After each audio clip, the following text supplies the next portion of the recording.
Привет, друзья! Сегодня приготовим очень вкусный торт и очень простой в приготовлении клубничный бархат. Для начала приготовим кексовый бисквит. Сливочное масло комнатной температуры 150 грамм взбиваем 5 минут.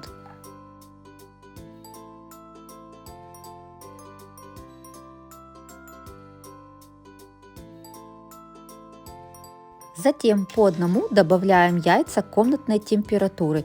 После каждого хорошо взбиваем.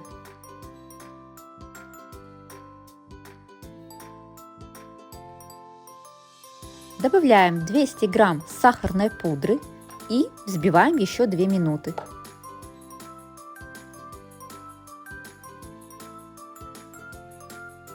В микроволновой печи подогреем кефир, он должен быть теплый.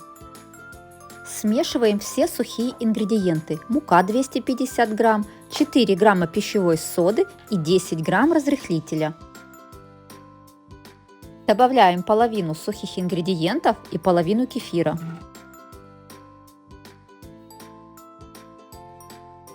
Затем добавляем вторую часть сухих ингредиентов и вторую порцию кефира.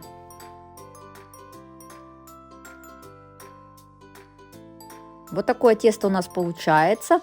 Оно очень похоже на тесто, как мы готовим для кекса. Также для этого рецепта можно использовать бисквит шифоновый и на горячем молоке. Выпекать лучше в двух кольцах. Дно я устелила фольгой. Выпекаем примерно 25-30 минут при температуре 160 градусов до сухой зубочистки. Приготовим ягодную начинку. Нам потребуется 50 грамм сахара, 200 грамм ягод и 25 грамм кукурузного крахмала. Я использую клубнику замороженную, можно использовать свежую. Мелко ее порезала и отправляем в сотейник на средний огонь. К сахару добавляем крахмал кукурузный и хорошо перемешиваем. На среднем огне доводим ягоду до кипения. Как только вы увидите первые пузырьки, сразу добавляем крахмал, перемешанный с сахаром, и хорошо размешиваем до загустения. На это уходит примерно 3-4 минуты, но главное на среднем огне. Вот такая ягодная начинка у нас получается. Когда начинка загустела, сразу перекладываем ее в другую емкость. Наш бисквит готов, он должен полностью остыть в кольце, а затем будем его доставать. Вот такой красивый бисквит получается. Далее мы заворачиваем его в пищевую пленку, и он должен отстояться примерно 3-4 часа. Приготовим творожный крем. Нам потребуется сливки 150 грамм, творог 500 грамм и сахарная пудра от 70 до 100 грамм по вкусу. Сахарную пудру добавляем к творогу и необходимо хорошо пробить блендером до пастообразной консистенции. Творог лучше использовать жирностью 9%. Взбиваем сливки до состояния подтаявшего мороженого.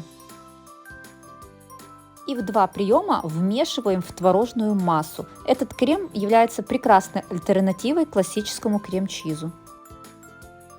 Сахарную пудру также можно заменить на сгущенное молоко. Бисквит отлежался. Срезаем верхушку. Каждый бисквит разрезаем на 2 части, таким образом у нас получается 4 коржа. Собираем торт с помощью разъемной формы и ацетатной пленки. Выкладываем на дно первый корж, пропитываем его. Я буду пропитывать 10% сливками. Также можно охлажденным молоком. Отсаживаем часть крема, затем делаем бортик и выкладываем часть ягодной начинки.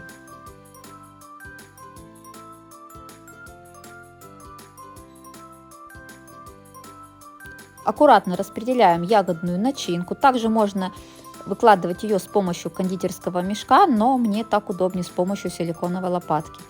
Накрываем вторым коржом, снова пропитываем и таким образом собираем весь торт.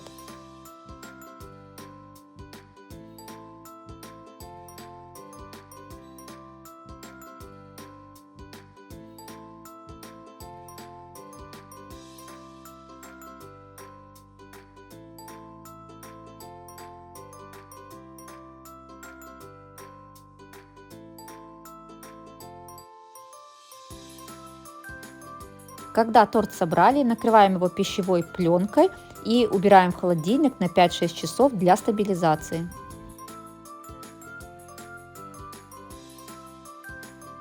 Выравниваем торт ганашем. Первое черновое покрытие наносим для того, чтобы скрепить все крошки.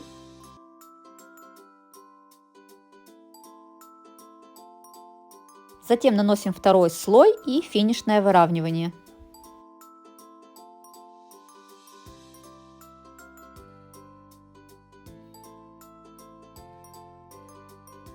Вот такой замечательный торт получается в разрезе. Он очень вкусный, недорогой по себестоимости.